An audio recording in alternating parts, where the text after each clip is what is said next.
Welcome back viewers. आज हम लोग अरैल देखेंगे।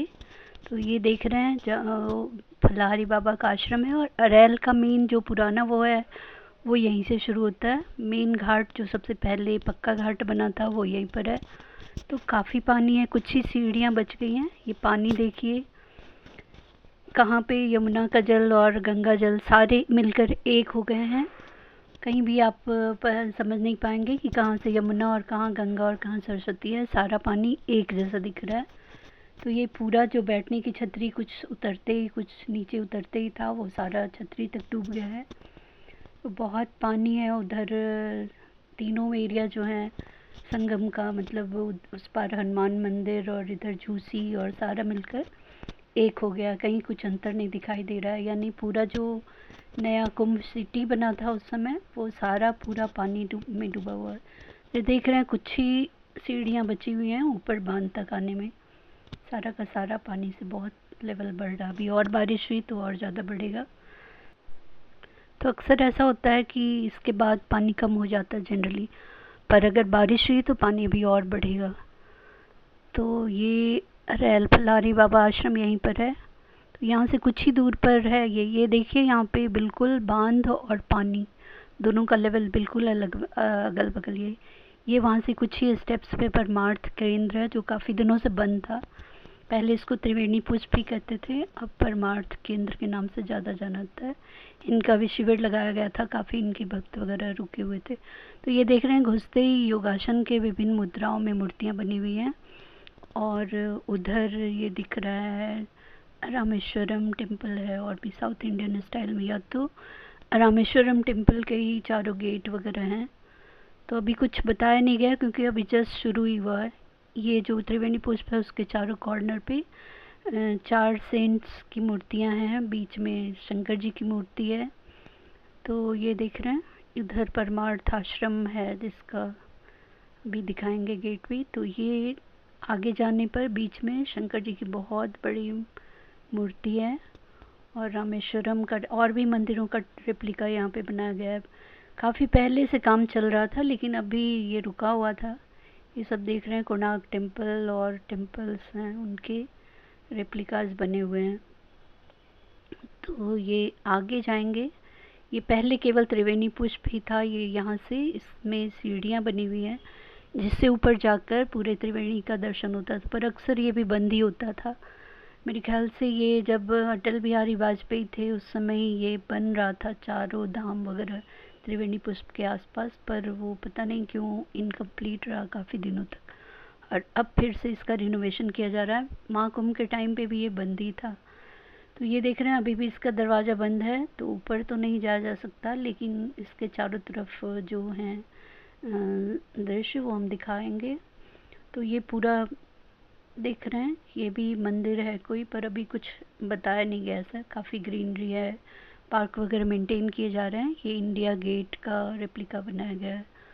और भी ये देख रहे हैं बुद्धा, लॉर्ड बुद्ध हैं, बुद्ध भगवान ये यहाँ पे हैं। और आगे ये भारत माता हैं, उनके साथ उनका लॉयन और वेद और झंडा वगैरह है। तो इसके अलावा चारों कॉर्नर पे गुरु शिष्य परंपरा को दिखाई गई है कि गुरु कैसे अपने शिष्यों को पढ़ा रहे हैं, पहले कैसे गुरु दीक्षा दी जाती थी। तो ये जो त्रिवेणी पुष्प है उसमें मेन ऊपर एक ऐसे गया है पिलर टाइप का, अंदर से खाली है जिसमें सीढ़ी है, ऊपर जाकर पुष्प सा बना हुआ है कमल का, इसलिए इसको त्रिवेणी पुष्प कहा गया था। तो ये अभी और भी काम चल ही रहा है। ये किसी ने लता मंगेशकर का अलग स्टाइल में बनी हुई है इमेज या पेंटिंग बनी हुई है। ये हनुमान जी का मंदिर है। उधर कुछ तालाब वगैरह टाइप के भी अभी बन ही रहे हैं, अभी पूरा काम कंप्लीट नहीं हुआ। कुछ पुलिया है उस तरफ जाने का, नहर है बीच में, और उधर जाकर फिर से और काम चल रहा है। इस तरफ भी अभी काफ़ी काम चल रहा है, पर लोगों के लिए खोल दिया गया है और अंदर आने के लिए अपना आधार। ये देखिए महाराणा प्रताप का है बड़ा सा स्टैचू। तो अंदर आने के लिए बस आपको अपना आधार दिखाना होता है और कुछ नंबर देते हैं जिसको याद रखना, नहीं अदरवाइज निकलने में प्रॉब्लम होगी। तो अभी कोई टिकट वगैरह नहीं है क्योंकि काम अधूरा है। ये मेन प्रकृति वेदा करके है जो इनका आयुर्वेद से जुड़ा, इन्होंने ये पैम्पलेट दिया और उसके बारे में बताते हैं कि घुटने का दर्द और इस तरह से योग से होने वाले जो समस्या है उनका निदान किया जाता है, पंचकर्म वगैरह। तो ये परमार्थ आश्रम है, जैसा कि देख रहे हैं अंदर घुसते समय ही शुरू में ही पड़ता है। और अब हम लोग बाहर एग्जिट की तरफ चले। तो ये देखिए बाहर आते बिल्कुल नदी बांध मतलब रास्ता और नदी दोनों अगल बगल चल रहे हैं, कहीं कहीं पर थोड़ा सा दूर है, कहीं पर बिल्कुल टच कर रहा है। तो ये हम लोग वापस सेल्फी पॉइंट पे आ गए हैं। यहाँ पे बिल्कुल नावें खड़ी हैं और इनको मना किया गया है। अभी कुछ दिन पहले तक तो नाव वाले संगम जाने को पूछ रहे थे, पर इतना पानी है इसमें खतरा है इसलिए इसको मना किया गया है। तो नावें वगैरह नहीं चल रही हैं। सेल्फी पॉइंट पे लोगों की भीड़ भाड़ तो नॉर्मल दिनों में होती है, अभी तो बाढ़ का टाइम है तो थोड़े हैं लोग। और ये सब स्टॉल्स वगैरह लगे होते हैं। तो यहाँ पे बिल्कुल उस समय जो वीडियो लिए थे उसमें काफ़ी दूर नीचे सीढ़ियाँ थी, अब बिल्कुल सेल्फी पॉइंट के नीचे तक पानी आ गया है। कुछ सीढ़ियाँ बची हैं उतरने को, उसके बेस में सेल्फी पॉइंट के बेस में तो पानी आया हुआ है। और ये काफ़ी दूर दूर तक, जहाँ तक यानी जो संगम सिटी थी वो पूरा ही पानी के अंदर है। तो ये जो संगम है उसका 3 समय में 3 व्यू होता है।